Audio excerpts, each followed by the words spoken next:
الحكومه خرجت هضرات، والخرجه اللي خرجوا البارح هاد الناس هادو راه كذبوا عليكم. هذه ما سميتهاش الحكومه، هذا سميتو اجتماع الاغلبيه يمثل الاحزاب، ما عنده حتى شي قانون وما عنده حتى شي صفه يخرج شي قرار، لان هادو غير احزاب بعضياتهم بحال قلتي جمعيات اجتمعوا، وكاين في الاصل دوك الجمعيات وحدين فيهم وزراء. اما هادو ما عندهاش صفه قانونيه، ما عندهاش هاد الاجتماع صفه قانونيه ديال الحكومه، يعني خرجوا باش يمثلوا عليكم، خرجوا باش يكذبوا عليكم.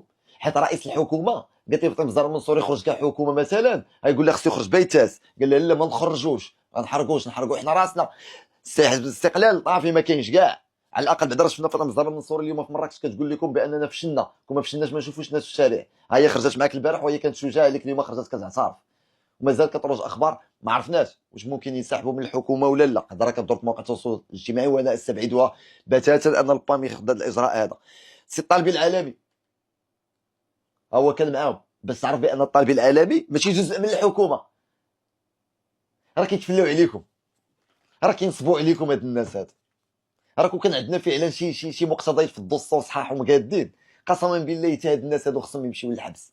مع العلم ان بزاف ديال الهضره كدور ديال ان هاد التصويره ديال الفيلا ديال رئيس الحكومه، هذا الشيء هذا تنتمناو ما نوصلوش ليه، وكنتمنى ما نبغيوش، لاننا فعلا اليوم بغينا نمشيو في الاطار السلمي، والمطالب ديالنا تكون سلميه كما بدينا في الاول. دابا غندوزو اهم نقطه في هذا الفيديو هذا، واللي هي واش الملك عنده الحق يعفي رئيس الحكومه ونتهناو من هذه المشاكل هذو، لانه ما صالحش وهادشي اللي غادا فيه البلاد ما خدامش حتى شي واحد. الدستور المغربي عنده واحد الفصل مشهور بزاف سميتو الفصل 47. هذا الفصل داير بحال المايسترو ديال الفصول اللي عند الملك اختصاص فيهم. اول حاجه كيقول لك بان الملك هو اللي كيعين رئيس الحكومه، ولكن ماشي بحال شحال هذه ديال الدستور القديم، ممكن الملك يعين من الاحزاب اللي كتشارك في الانتخابات كتجي الاولى. دابا لا، دابا ضروري ماشي يعين اي واحد هكاك، خاص ضروري يكون من الحزب اللي خارج هو الاول في الانتخابات ديال مجلس النواب. يعني اللي كيجيب الانتخابات في مجلس النواب كيكون هو رئيس الحكومه من ذاك الحزب. الاعراف دائما كتقول بان رئيس الحكومه كيكون هو الامين العام ديال ذاك الحزب، ولكن في القانون راه ما كايناش، ولا في الدستور راه ما كايناش. ثاني حاجه، الوزراء كيعينوه باقتراح من رئيس الحكومه، ولكن التعيين الرسمي كيدوز عند الملك، يعني بحال شي فرقه كتجمع وكيكون فيها الاساسي هو المدرب، يعني رئيس الحكومه وداك الشيء كامل الفرقه، ولكن في النهايه ضروري من الملك. دابا السؤال اللي كيدور في الراس ديال بزاف ديال المغاربه، واش الملك يقدر يعفي شي وزير؟ هي يقدر يعفي، وحتى الحكومه كامله يقدر تمشي، حيت عنده هذه الصلاحيات في الدستور ديال الاقاله ديال الوزراء بمقترح من رئيس الحكومه. ونزيدوا عليها الى رئيس الحكومه قال بانه يمشي في حالاته، هذا كيعني على ان الحكومه كامله كتسقط اوتوماتيكمون، يعني الحكومه كامله كتمشي في حالاتها. ولكن الوحيد اللي كنتسناو اليوم كمغاربه يقول لنا باي باي هو رئيس الحكومه عزيز اخنوش، حيت مباشره من بعد ما غيقول رئيس الحكومه باي باي غادي تكون جيم اوفر لكاع الوزراء اللي كاينين اليوم واللي كيدوزوا هذا الشيء هذا. وغادي تجي واحد الحكومه اللي سميتها حكومه تصريف الاعمال، باش تخدم مؤقتا تصريف الامور الجاريه حتى تجي الحكومه الجايه اللي مبقى لها والو، كاينه غير في 2000 و 2029 شهر 9، يعني اقل من عام غادي تكون الحكومه الجايه. الفصل 47 كيقول لنا بان الملك عنده الكلمه الاخيره في التعيين والاعفاءات، ولكن الكلمه الحقيقيه كتكون في الانتخابات. والاصل انه يعفي مباشره رئيس الحكومه ماشي من الصلاحيات ديال الملك، ما عندوش في الدستور لان تحيدات من الدستور. ولكن مساله ديال ان بن كيران يرجع طرا بلوكاج، مساله ديال كاين بزاف ديال الاشياء اللي يمكن الاحزاب السياسيه، ولا يمكن مثلا الملك يعفي بعض الوزراء.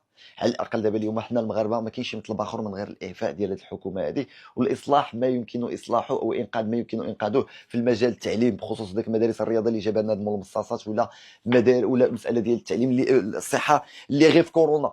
غير في كورونا انتم شوفوا غير تصوروا بعض الاشياء اللي كان العالم كيهضر علينا، ما كاينش شي دوله في العالم كنا في الترتيب في كورونا مع الدول المصنعه للقاح كنا 10.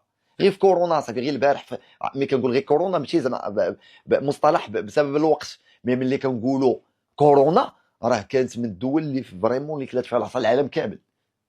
نظريه المؤامره مو في براكه مو في براكه ماشي سوقي، مي كانت كورونا في العالم كامل، وكان فعلا الفيروس كيدور وكانوا الناس كيموتوا، وكنا رقم 10 في العالم كامل ما بين الدول المصنعه ديال اننا نخرجوا من ديورنا واننا نلقحوا وان الامور دوز بسلام، اقوى من دول اوروبيه. بين عشيه وضحاها غيطير وزير وغيجي وزير اخر ما فاهم مسكين والو، مغلوب على امره. ها كان كيدور، راه كان موجدين يديو طنجه، جا اتصال ما بين تطوان وطنجه قالوا له يدخل في حالاتك من دوك الافلام اللي كدير. كنا نحترموك سيد وزير الصحه كون خرجتي الخرجات قبل ما يطرى هادشي في اكادير اللي وصلتينا ليه.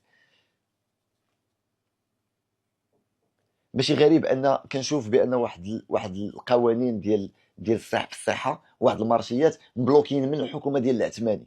جا السي طهراوي دوزهم في ظرف اسبوع 3 وفي ظرف شهر دوز كلشي.